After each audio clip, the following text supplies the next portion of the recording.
Beautiful. Okay. Right.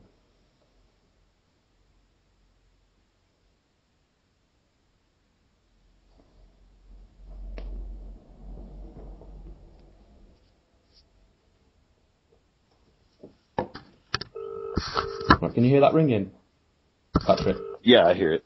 Brilliant. So you'll be able to hear Jess. Hi, Jess. Yeah?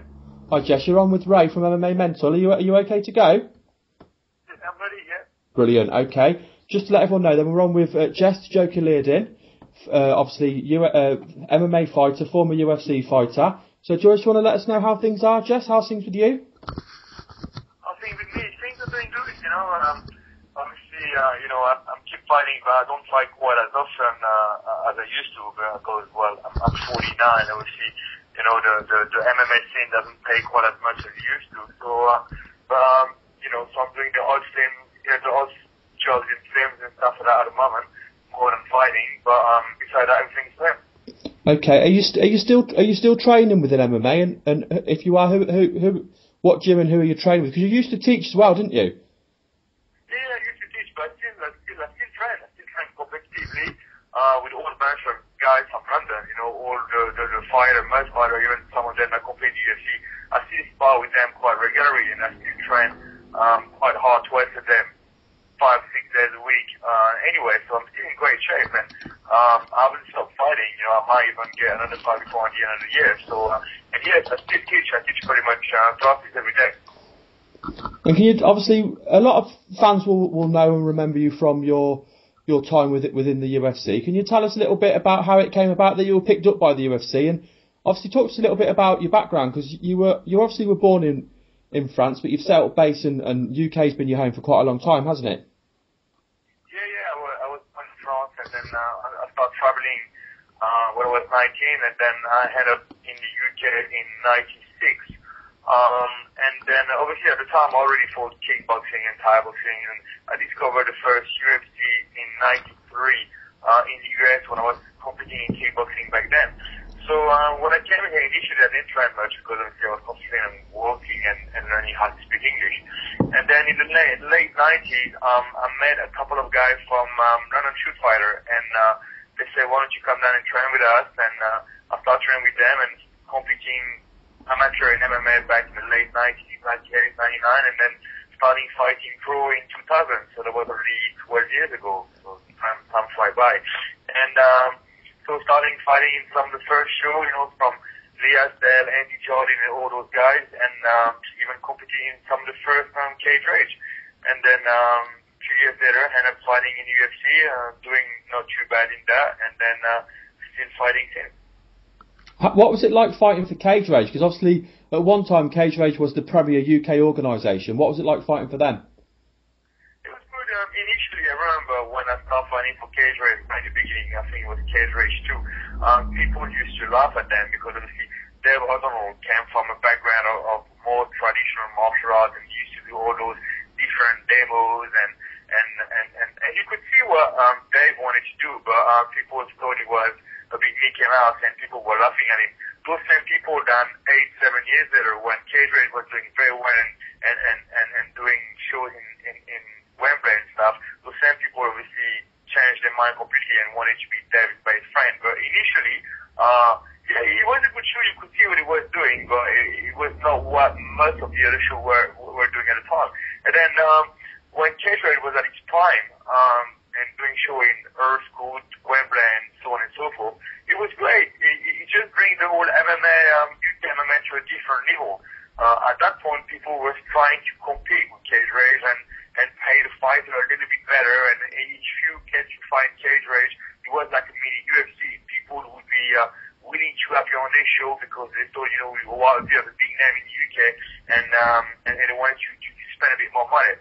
And then when the UFC arrived, it completely destroyed everything because obviously then people couldn't keep up with the money. In fact, Cage Rage stopped not long after that as well. So the money went straight back down, and then people completely changed their mind. Instead of trying to get star from bigger promotions, they would try to create their own local star and do it that way. So there you go.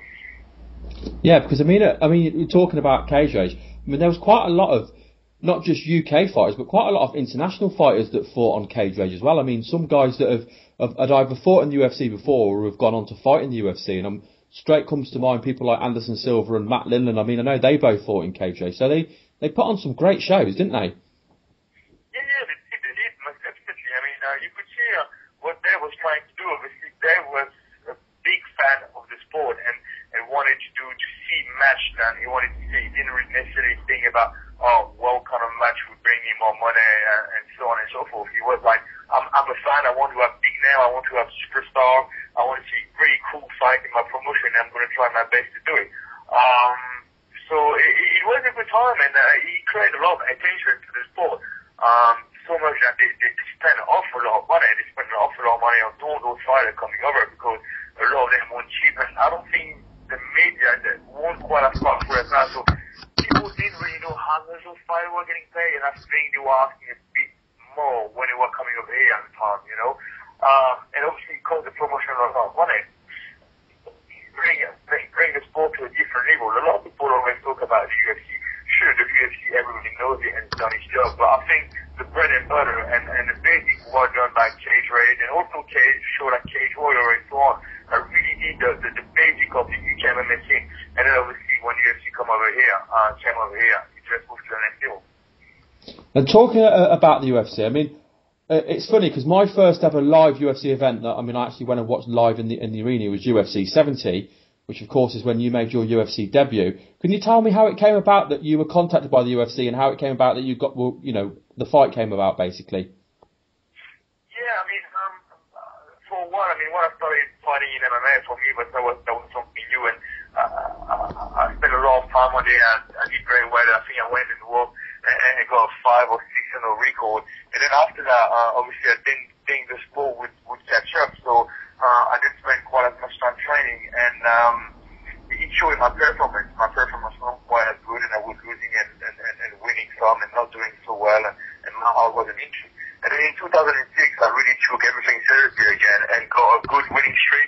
I can't remember how many guys did I beat at the time, but and they were in fairly good show. I remember my last fight when actually in cage rage in the Oral School in front of 10,000 people, which was pretty big at the time, and that's when I beat Ross Mental. And obviously the UFC was coming in the UK and were looking for European fighter.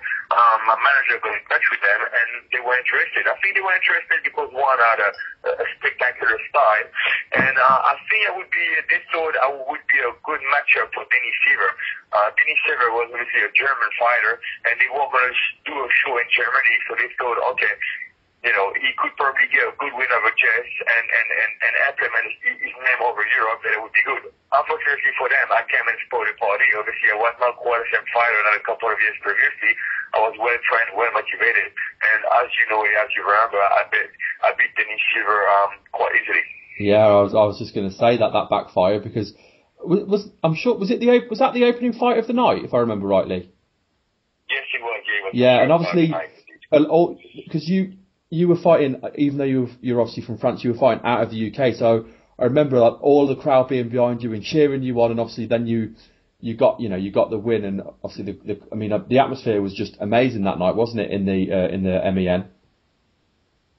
It was great. It was a fantastic experience. Especially proving everybody wrong. For me, at that time, I was so confident I was going to win. I knew my ability. I also knew the ability of my opponent, and I thought that for me it was a bit overhyped, and I was very confident I could win. Also, he was quite well known in Europe and higher ranked than me. The UFC over to the UK and to obviously showcase some of the, like you say, some of the European fighters. Now you fought 5 times in the UFC, and I know obviously you won twice and you lost 3 times. What was your experiences in the UFC? How did you feel being in the UFC, or how did the UFC treat you? It was fantastic. It was great. Obviously, I never got anything bad to say. Obviously, I came from the beginning of MMA when we were fighting for 50 pounds in front of 200 people. So fighting in such a big stage for you is just like, being in like 5-star hotels. You enjoy every moment of it. I never had really something bad to say about the promotion. Everything went well. I think also they kind of liked me initially. I think, as I said, they bring me in to lose against Denis Silver, and then they saw that my style was quite spectacular, and they kind of actually liked to have me around. Obviously, after I lost to Marcus Davis, which I was not there at all. I mean, I had a lot of different personal issues before the fight. I had injuries and stuff, but I'm not going to get into details. But anyway, I wasn't there. I lost. And then perhaps a controversial decision, we could say, against Paul Trado. I think it could have gone either way. Definitely, he won the fight. I felt I won it, and the judge saw that he won, so well, fair enough. And then I received my fight against David Bakelin. Unfortunately, he threw a knee in the beginning of the fight, the first minute or so, and he broke one of my ribs, and I had to fight, obviously, following 14 minutes with a broken rib, which, was not great. But still think it was a quite close, a very competitive fight. Since then, I've been, I think, 6-0 now against quite a decent opponent, and I thought it would give me another chance, but obviously, unfortunately, they don't see it that way, so that's the reason why I'm not quite so active, because not fighting in UFC anymore is not quite the same thing. When you've been tested at, a company at such a high level and being, respected and obviously paying well so you can train properly, finding other promotion is becoming very, very difficult, especially then because you're a UFC veteran, you've got a target on your face, everybody wants to beat you because they know if they beat you, they can move into bigger and better things. But for you, it's just another fight, and it's very hard to train for 2 months, twice a day, when you get paid like maybe £2,000 or £3,000 maximum. Yeah, I can imagine, especially kind of having tasted it, and then. But I mean, like you say, you are on a 6-fight win streak, and do you think you might have a fight coming up soon, or have you got anyone lined up, or not yet? I've got nothing lined up because I've got a few films there on the side, and they may have planned, they might not have planned, so I don't know. But obviously, as I said, I'm keeping in shape all the time. So for me, getting in shape for a fight doesn't take me that long. As I said, I train 5-6 days a week and twice a day. My conditioning is exactly the same when I'm working, when I've got a fight to prepare, and when I don't. I train all the time, never out of shape. So when I need to get in shape for a fight, I get in shape very quickly. I won't mind getting another fight before the end of the year, but nothing is planned yet. I get a lot of offer, but obviously it has to be exciting for me, so I can obviously invest myself 100% into taking that fight. That's what it's down to. Also, I know you've got a background in kickboxing as well. What did you prefer doing, kickboxing or mixed martial arts? I started kickboxing. I started competing Thai boxing when I was 16 years old. I competed as an amateur, and then when I was 18, I started competing pro. By 19, I was already competing in kickboxing in the US. So my background is actually kickboxing. Even so, when I was very little, I started with judo as a kid when I was like 8. So my background is definitely kickboxing. Looking a little bit, I kind of reflected back a little bit, because you've had a lot of MMA fights, and you've fought a lot of big names, and you've got a lot of victories. Have you got a favourite victory from your career? A lot of people ask that. I don't know. Maybe last year, the Denis Silver was great because I proved everybody wrong, and he was in the big stage. But the fight previously, before that, was the same. The fight when I fought Ross Nathan, it was the same. It was a pretty big fight at the time. Yet again, in front of a big audience, Harold scored, and so that was a great win as well. So there's a lot, there's a lot of big win, big victory, things that I'm very happy about. It's very difficult for me to single one out particularly.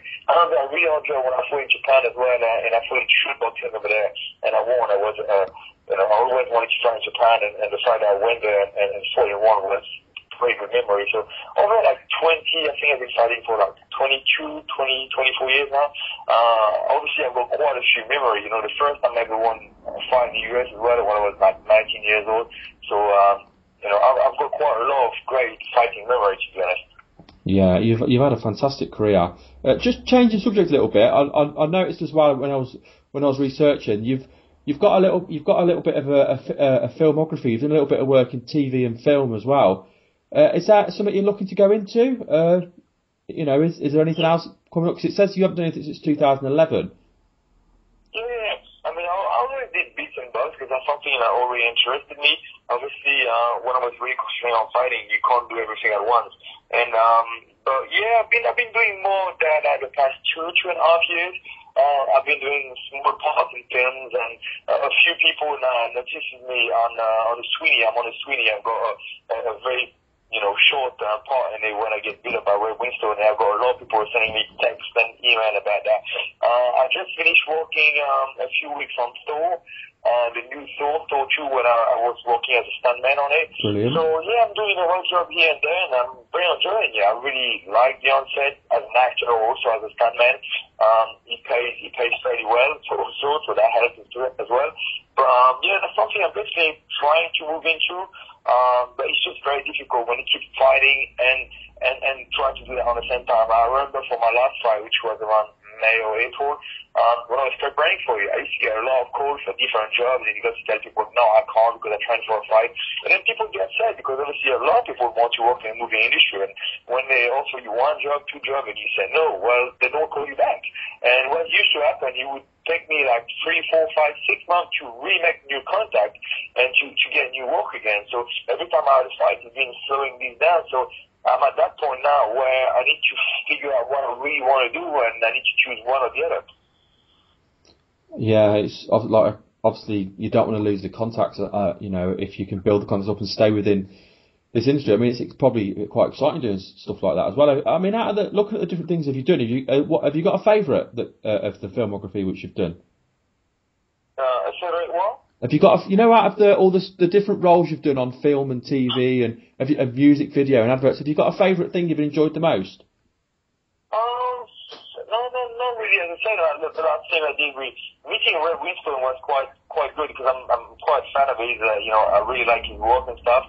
And obviously, it was a scene with me and him, so that was great. And because he used to be a boxer, so we kind of got to talk a little bit about boxing and fighting. And obviously, we spent the whole day together just to shoot that scene. So that was a pretty good memory. But the same thing, they're working on tour recently. They're working with all the stunt guys. We had such a good fun. We all stayed over there in Farnham in the forest. So most of us were sleeping over there, all training together and stuff. So it was a great camaraderie, and I really enjoyed that as well.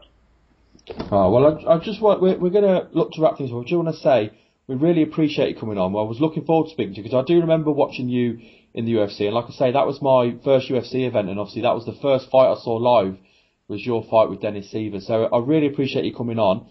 Before we let you go, is there anyone you want to shout out to? Any friends, family you want to say? Just say hello to? I'd like to thank everybody that always supporting me since day one. Obviously, I've been in MMA since, I know there's a lot of new MMA fans now, and just for most of them being discovering the sport only like 4 years ago or 5 years ago. So some of them even missed my UFC fight and didn't even know what it was like back in the days. So I'd like to thank all the people that have been supporting me since day one. Also my sponsor, Kimura Wear, and my conditioning coach, who trained me all the time, all year, and is doing great work, who's called Mark Davis, who's also the conditioning coach of Judo team as well at the moment. So, but besides that, thanks everybody, and thank you for having me today. Our pleasure. Do you want to let people know what your Twitter handle is as well, so they can follow you on Twitter? Yeah, my Twitter is Jess the Joker MMA, and obviously you can find all my other stuff on my website, which is jessthejoker.com. Brilliant. Well, thank you very much, Jess, for coming on. We really appreciate it. My pleasure. Thank you very much. Speak to you soon. Okay, thank you. Bye. Bye. And that was Jess the Joker Liaudin.